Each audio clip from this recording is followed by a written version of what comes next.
bienvenue sur Cardio Online pour cet épisode de la série du Tac au Tac consacré aux inhibiteurs de GLT2, communément appelés glyphosines, et nous les appellerons donc les glyphosines dans ce Tac au Tac, et dans leur utilisation chez l'insuffisance cardiaque à FEVG préservée. Donc, je suis Damien Lochard, cardiologue à l'hôpital Lariboisière à Paris, et j'ai le plaisir d'être avec François Liévard, cardiologue libéral à Dunkerque, pour cet échange autour de 6 questions pratiques sur ce thème. Alors, première question pour François. L'insuffisance cardiaque à fraction d'éjection préservée, on parle de quoi? La première chose qui est essentielle est de comprendre que l'insuffisance cardiaque est un syndrome fait de signes cliniques.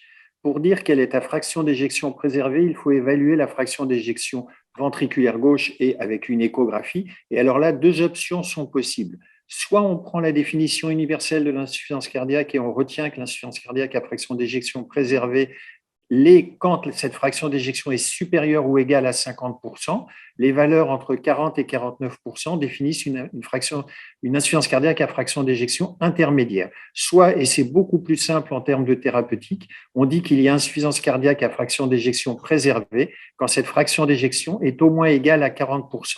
Mais ce n'est pas tout. Comme les signes cliniques sont modérément sensibles et spécifiques, il est nécessaire d'avoir d'autres marqueurs, une élévation des peptides natriurétiques et des anomalies à l'échographie cardiaque, telles qu'une dilatation de l'oreillette gauche, une hypertrophie ventriculaire gauche et au niveau hémodynamique, une augmentation des pressions de remplissage. C'est un syndrome qui révèle aussi plusieurs étiologies. Quel doit être le bilan étiologique d'une insuffisance cardiaque à fraction d'éjection préservée? Alors, en effet, c'est pas le tout de dire qu'il y a une insuffisance cardiaque FEVG préservée. Il faut rechercher effectivement des étiologies. Parfois, il y en a plusieurs.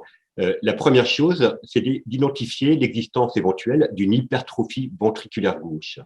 Et quand il y a une hypertrophie, il faut rechercher une cause spécifique, type cardiomyopathie hypertrophique sarcomérique ou une cardiopathie infiltrative, dont la plus connue évidemment l'amylose, voire une maladie de Fabry. Et pour cela, l'échographie oriente largement. On rappelle que l'hypertrophie est théoriquement définie par une augmentation d'épaisseur d'au moins 15 mm en cas de cas isolé, mais actuellement, on retient le chiffre de 12 mm à partir duquel il faut évoquer des étiologies particulières. Donc, il va falloir compléter dans ce cas-là le bilan par certains examens biologiques et une imagerie cardiaque dédiée. Par ailleurs, il est nécessaire de rechercher, de traiter les comorbidités qui sont très souvent associées, type le diabète, l'insuffisance rénale, la carence en fer, la fibrillation atriale, etc., car ces comorbidités sont autant de facteurs causaux et ou aggravants de l'insuffisance cardiaque et qui peuvent bénéficier de traitements spécifiques.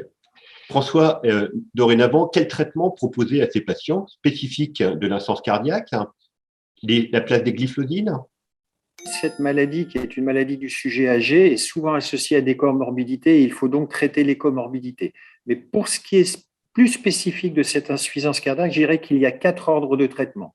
Le premier, évident, c'est le traitement préventif. Une des premières causes d'insuffisance cardiaque à fraction d'éjection préservée est l'hypertension artérielle et on sait que traiter l'hypertension artérielle réduit considérablement le risque. Deuxièmement, ces patients peuvent être symptomatiques et il faut un traitement symptomatique, les diurétiques, que l'on sera arrêté quand la volémie est bien diminuée. Enfin, il peut y avoir dans certains cas, comme il a été évoqué parmi les causes, un traitement étiologique et pour le moment, nous n'avons qu'un seul traitement disponible avec une indication qui est le tafamidis dans l'amidose à transthyrétine. Et enfin, la grande nouveauté des dernières années est le traitement de fond qui est une glyphosine. Damien, comment se sont positionnées les dernières recommandations européennes en 2021 et américaines par rapport aux glyphosines dans cette maladie? On va éviter d'opposer les 2 recommandations, puisque en fait, les recommandations européennes ont été publiées plus tôt, en 2021, juste en même temps que la publication des premiers résultats des glyphosines dans l'insuffisance cardiaque à FEVG préservée. Donc, naturellement, ces recommandations n'ont pas inclus les glyphosines dans leur algorithme. Elles sont restées d'abord sur la prescription des diurétiques en cas de signes congestifs et le traitement des comorbidités. En revanche, les recommandations américaines qui ont été publiées en mars 2022, elles ont pu intégrer les résultats des glyphosines, notamment dans l'essai Emperor Preserved, qui a montré un bénéfice dans l'insuffisance cardiaque à FEVG préservée. Et comme c'est indiqué sur la diapositive, une recommandation nette de classe 2A a été proposée pour tous ces patients qui ont une insuffisance cardiaque à FEVG préservée. Et on peut rappeler que c'est quand même la première classe thérapeutique à avoir montré un bénéfice net sur la morbimortalité dans l'insuffisance cardiaque FEVG préservée, comme dans l'insuffisance cardiaque FEVG réduite. Par ailleurs, et là c'est plus spécifique aux recommandations américaines, il est également possible dans cette catégorie de patients de prescrire un ARNI ou un antagoniste des récepteurs aux minéralocorticoïdes chez ces patients. Maintenant, en ville, quelles seront les préconisations concernant la pratique pour les inhibiteurs de SGLT2 chez ces patients? En ville, dès qu'il y a insuffisance cardiaque, que le patient soit chronique stable, mais symptomatique, ou qu'il sorte de l'hôpital après une décompensation, le schéma est assez simple. Si la fraction d'éjection est inférieure à 40%, il faut mettre les 4 piliers qui sont recommandés maintenant. Si elle est supérieure à 40%, on est dans l'insuffisance cardiaque à fraction d'éjection préservée, et donc des diurétiques si nécessaire, mais dans tous les cas de figure, une glyphosine qu'il faut prescrire, quelle que soit la fraction d'éjection, et en tout cas au-dessus de 40%, cela apporte un bénéfice.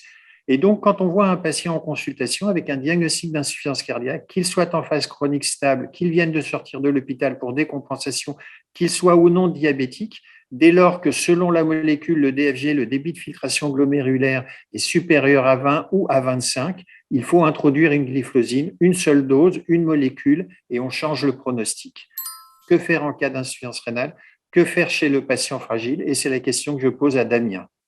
Effectivement, dans l'insuffisance cardiaque à FEVG préservée, ce sont souvent des patients fragiles, âgés et cumulant certaines comorbidités, au premier rang desquelles l'insuffisance rénale. Alors déjà, il faut signaler que les glyphosines sont dorénavant recommandées dans l'insuffisance rénale chronique. Et elles ont une AMM dans cette indication. Donc, in fine, les glyphosines sont bonnes pour le rein. Et elles ont un effet protecteur à terme. Et ce point est absolument majeur. Donc, en pratique, on peut les utiliser dans l'insuffisance rénale jusqu'à un niveau de débit de filtration glomérulaire de 25 à 30 ml par minute par 1,73 mètres carrés. Et de façon plus générale, pour ce qui est des patients fragiles, notamment âgés, donc on a souvent dans cette catégorie d'insuffisance cardiaque, cette classe thérapeutique a un profil de tolérance favorable, notamment sans effet hémodynamique aigu, sans effet sur la kaliémie. Il n'y a pas besoin de titration puisqu'il n'y a qu'une seule dose, ce qui rend sa prescription quand même très aisée. Merci Damien. On l'aura compris, il y a une grande nouveauté, une grande avancée dans la prise en charge de cette maladie. C'est le traitement par glyphosine qui en modifie le pronostic et qui devient un traitement de fond. Pour affirmer le diagnostic, il faut bien sûr une fraction d'éjection au moins supérieure à 40%. Il faut des anomalies structurelles ou hémodynamiques du ventricule gauche. Il faut éliminer une maladie particulière qui est l'amylose ATTR et on peut prescrire ce traitement très largement avec une bonne tolérance. Nous espérons que ce rapide échange entre nous vous aura été utile et je vous dis à bientôt sur Cardio Online.